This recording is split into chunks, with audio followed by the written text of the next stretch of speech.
नारद जी ने भगवान से निवेदन किया कि भगवान, हम हस्तिनापुर से आ रहे हैं और राजा युधिष्ठिर एक यज्ञ कर रहे हैं और उस यज्ञ में आपको सपरिवार आमंत्रित किया है। इतना कह ही रहे थे तो कंस के कैद में जो राजा थे उनका दूत भी भगवान से निवेदन करने लगा कि प्रभु, राजाओं ने निवेदन किया है कि जरासंध की कैद से हमें मुक्ति प्रदान करें, आपकी वो शरण में हैं, तो प्रभु आप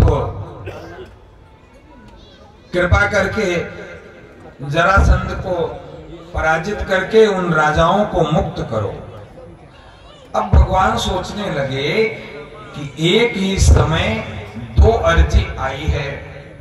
एक तो युधिष्ठिर यज्ञ कर रहे हैं, उस यज्ञ में पहले जाएं कि जरासंध के कैद में जो राजा हैं उनको मुक्त करें।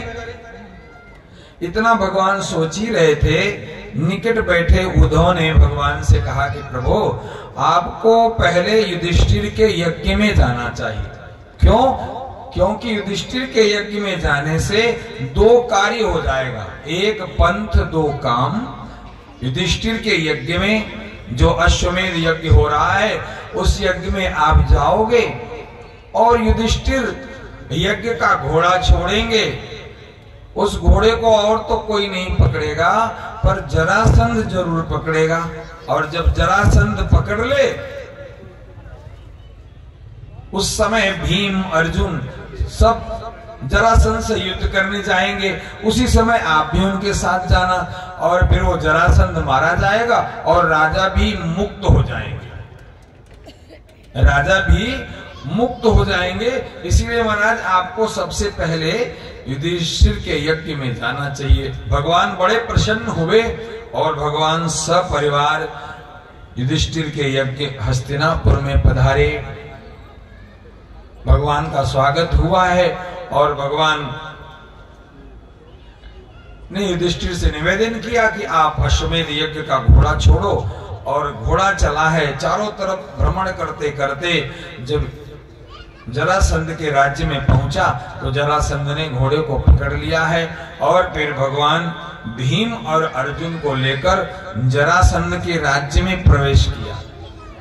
जरासंध भगवान शंकर का परम भक्त था। प्रातः काल वो भगवान शंकर का अभिषेक करता था और मंदिर से जब बाहर निकलता था तो उससे कुछ न कुछ मांगने वाले खड़े रहते थे। तो भगवान और अर्जुन और भीम ने ब्राह्मण का वेश धारण करके उस मंदिर के बाहर खड़े हो गए और जरासंध जब भगवान शंकर का अभिषेक करके पूजन करके बाहर आया तो सभी को कुछ न कुछ देने लगा। सबसे पहले भगवान जो ब्राह्मण वेश में थे भीम और अर्जुन, उनसे पूछने लगा कि आपको क्या चाहिए। तो भगवान ने कहा कि जरासंध, हम तुमसे और कुछ नहीं चाहते, हम तुमसे युद्ध चाहते। जरासंध ने देखा कि ब्राह्मण और युद्ध, और जरासंध जैसे शक्तिशाली को युद्ध में ललकारने वाले ब्राह्मण, अरे ब्राह्मण तो भगवान का पूजन करने वाले होते हैं और वो हमसे युद्ध क्यों करना चाहते हैं।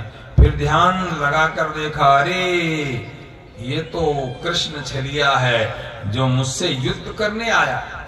फिर तो जरासंध ने कहा कि कृष्ण, मैं तुमसे क्या युद्ध करूंगा, तुम तो रण छोड़कर भाग गए, ऐसे रण छोड़ से मैं युद्ध नहीं कर सकता। हाँ, ये जो अर्जुन है, अर्जुन से भी मैं युद्ध नहीं कर सकता, क्योंकि ये धनुष पर बाण चढ़ाकर युद्ध तो कर सकता है, लेकिन ये मल्ल युद्ध हमसे नहीं कर सकता। हाँ, अगर मल्ल युद्ध कोई कर सकता है तो ये भीमसेन है। अगर भीमसेन चाहे तो मैं इसे युद्ध का दान प्रदान करता हूँ। फिर भगवान ने भीमसेन से जरासंध से मल्ल युद्ध करवाया है और भीमसेन के हाथों जरासंध मारा गया। फिर राजाओं को जो जरासंध के कैद में थे उनको निकाला गया। भगवान ने उनको मुक्ति प्रदान की और जरासंध का जो पुत्र सहदेव है उसको उस गद्दी पर भगवान ने बिठाया और पुनः भगवान लौटकर हस्तिनापुर आए और हस्तिनापुर में यज्ञ प्रारंभ हो गया। पर कोई भी यज्ञ प्रारंभ होता है तो प्रथम पूज्य किसी को रखा जाता, प्रथम पूजा किसकी हो, ये बात चली। ऋषि पितामह, जब प्रथम पूज्य की बात हुई तो भगवान कृष्ण का नाम आया। और कृष्ण का नाम किसने दिया? वही जरासंध का जो पुत्र है सहदेव ने दिया। कि जिस सभा में साक्षात द्वारिकाधीश हों, उनके सामने प्रथम पूज्य कौन हो सकता है, इसलिए प्रथम पूज्य द्वारिकाधीश को बनाया जाए। जब ऐसा सहदेव ने किया तो उसी सभा में शिशुपाल भी बैठा था। शिशुपाल भगवान का बहुत विरोधी था, कहने को तो भगवान की बुआ का पुत्र था, अर्थात भगवान का भाई था। लेकिन भैया संसार में अगर भगवान भी आएगा ना तो उससे भी लड़ना पड़ेगा, अपनों से ही लड़ना पड़ेगा। तो वो शिशुपाल भगवान को गालियां देने लगा। अरे ये द्वारिकाधीश, ये प्रथम पूज्य कैसे हो सकता है? इसके माता पिता की पता नहीं है कि इसके माता पिता कौन है। जीवन भर ये चोरी करता रहा और रण छोड़कर भागने वाला कायर पुरुष, ये प्रथम पूज्य कैसे हो सकता है? भगवान को उसने गालियां देना प्रारंभ किया और भगवान ने गाली की गिनती प्रारंभ की, क्योंकि भगवान ने अपनी बुआ को वचन दिया था कि बुआ, मैं अपने भाई को जब तक 100 गाली नहीं होगी तब तक तो मैं क्षमा करूंगा, और 100 से अधिक गाली हो गई तो मैं इसे क्षमा नहीं करूंगा। शिशुपाल सब भूल गया और उसने ऐसे 1, 2, 4 करते 100 गालियां दी। भगवान ने उसे फिर से निवेदन किया कि शिशुपाल समझ जाओ, लेकिन शिशुपाल नहीं समझ पाया और 101 गाली दी है। उसी समय भगवान ने सुदर्शन चलाया और शिशुपाल का सिर छेदन कर दिया। शिशुपाल मारा गया और शिशुपाल के जो मित्र थे उन्होंने फिर भगवान पर आक्रमण किया। भगवान ने उनका भी कल्याण किया।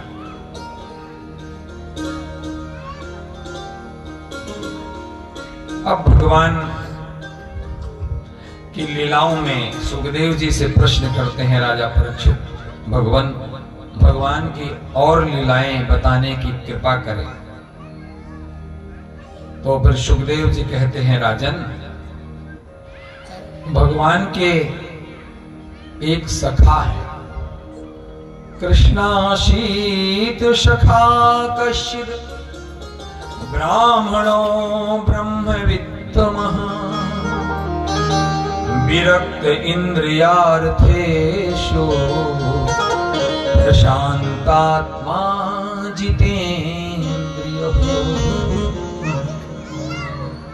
भगवान सुखदेव जी कहते हैं कि राजन, भगवान के एक सखा है, कृष्णासीत सखा कश्चित् ब्राह्मणो ब्रह्मवित्तमः। ब्राह्मण है और उनके पास बहुत ब्रह्मवित्त है। वैसे भी शास्त्रों में ब्राह्मण के पास सबसे ज्यादा धनवान उसी ब्राह्मण को कहा जाता था जिसके पास ब्रह्मवित्त होता, अर्थात भगवान के नाम का धन होता था। अब भैया जो भगवान के नाम में लगा रहेगा तो वो संसार का धन तो उसके पास वैसे ही कब रहेगा। इसीलिए आप जो भी कथा सुनोगे, चाहे सत्यनारायण की कथा सुन लो, चाहे दूसरी कथा सुन लो, तो कथा में जरूर आता है कि भैया एक गरीब ब्राह्मण था और एक धन वाला वैश्य बनिया था। क्योंकि जो ब्रह्म में लगा रहेगा वो संसार का उसे कोई लेना देना नहीं, क्योंकि ब्रह्मवित्त तो सबसे श्रेष्ठ वृत्त है। ये धन तो यहीं रह जाता है, व्यापारी का धन यहीं रह जाता है, अवश्य का धन यहीं रह जाता है, लेकिन ब्राह्मण का जो ब्रह्मवित्त है वो यहां भी होता है, लोक में भी होता है, परलोक में। तो ब्राह्मण का तब सबसे श्रेष्ठ धन तो ब्रह्मविद्या है, भगवान का नाम ही है। तो सुदामा जिनका नाम है, और सुदामा जी महाराज के पास धन बहुत है, लेकिन संसार का धन नहीं है। जो ब्राह्मण का धन होता है वो धन है। कबीर साहब कहते हैं ना, कबीरा सब जग निर्धना, धनवंता नहीं कोय, धनवंता ते ही जानिए, जाको राम नाम धन हो। तो भगवान के जो सखा है सुदामा, उनके पास संसार का धन तो नहीं है, लेकिन गोविंद के नाम का धन है। और वो कैसे हैं?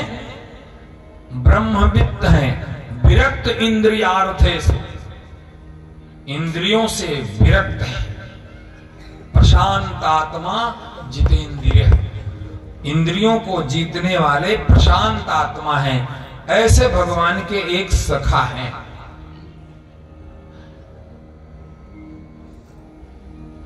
और स्वाभिमानी इतने हैं कि उनकी पत्नी का नाम सुशीला है। सुशीला से कभी नहीं बताया कि हमारे मित्र द्वारिकाधीश हैं, क्योंकि उन्हें पता अगर हमने सुशीला को कुछ बता दिया तो सुशीला जरूर बोलेगी कि जाओ द्वारिका कुछ लेकर आओ। लेकिन इतने संतोषी हैं कि जिनके मित्र द्वारिकाधीश हैं, फिर भी कभी जिक्र नहीं करते हैं कि हमारे मित्र द्वारिकाधीश हैं। संत महापुरुष कथा कर सुनाते हैं कि द्वारिकाधीश को लगता है कि मेरे मित्र के यहाँ संसार की ये दरिद्रता तो है, और मेरे पास कितना वैभव है। अगर मेरा मित्र हमारे यहाँ कुछ मांगने आए तो मैं भरपूर उसे दे दूं, लेकिन कभी वो मांगने ही नहीं आ रहा है। और बिना मांगे अगर मैं कुछ उसको देने चला जाऊं और वो स्वाभिमानी है, कुछ न मांगने वाला है, तो उसको बुरा लगेगा। इसलिए भगवान ने सोचा वो मेरे पास कैसे भी आ जाए, पर सुदामा कभी गए ही नहीं। तो भगवान एक दिन वेश बदलकर, ब्राह्मण बनकर सुदामा के घर आए। उस समय सुदामा तो घर पे नहीं थे, सुदामा की पत्नी सुशीला घर पे थी। तो भगवान जो ब्राह्मण वेश में आए तो सुशीला से निवेदन किया कि देवी हमको बहुत भूख लगी है, कुछ भोजन प्रसादी मिल जाए। और सुशीला के घर में तो कुछ था ही नहीं, अपने पेट के लिए तक नहीं था, अब उस ब्राह्मण को क्या खिलाती। इसलिए सुशीला के आंख में आंसू गया कि ब्राह्मण देवता हमारे घर तो कुछ भी नहीं है। तो फिर उस ब्राह्मण ने कहा कि अरे देवी आपके घर में कुछ भी नहीं है। बोले महाराज हमारे घर तो कुछ भी नहीं है, कहां से आपको मैं भोजन करा दूं। तो भगवान जो ब्राह्मण बन के आए उन्होंने भेद खोल दिया। ब्राह्मण ने कहा कि देवी आपका जो पति है ना, वो तो द्वारिकाधीश का मित्र है। अगर आपका पति द्वारिका जाए तो न जाने कितनी संपत्ति उसको द्वारिकाधीश देंगे, और तुम ये कह रहे हो कि तुमको खाने को नहीं है। सुशीला ने कहा कि हमारे पति के मित्र द्वारिकाधीश हैं। हाँ, आपके पति के मित्र द्वारिकाधीश हैं। भगवान ने सुशीला को बता दिया, और वहां से भगवान तो चले गए। अब सुशीला, सुदामा जी जब घर आए तो सुशीला ने पूछ लिया कि महाराज एक ब्राह्मण देवता आए थे, आज उन्होंने ये बताया कि आपके मित्र तो द्वारिकाधीश हैं। द्वारिकाधीश का नाम सुनते ही सुदामा को लग गया कि इसको भेद पता चल गया। सो सुदामा ने कहा हाँ देवी, अगर कोई कुछ बता गया है तो सत्य ही बता गया। सुदामा जी अपनी पत्नी को कहते हैं, काली कमली वाला मेरा यार है। हाँ देवी, काली कमली वाला द्वारिकाधीश वास्तव में मेरा यार तो है। मैंने इसलिए तुमको कभी नहीं बताया, मुझे पता है कि तुम्हें पता चलते ही तुम मुझे ये बताओगे कि जाओ द्वारिका, जाओ द्वारिका, जाओ द्वारिका। लेकिन ये बात सही है, काली कमली वाला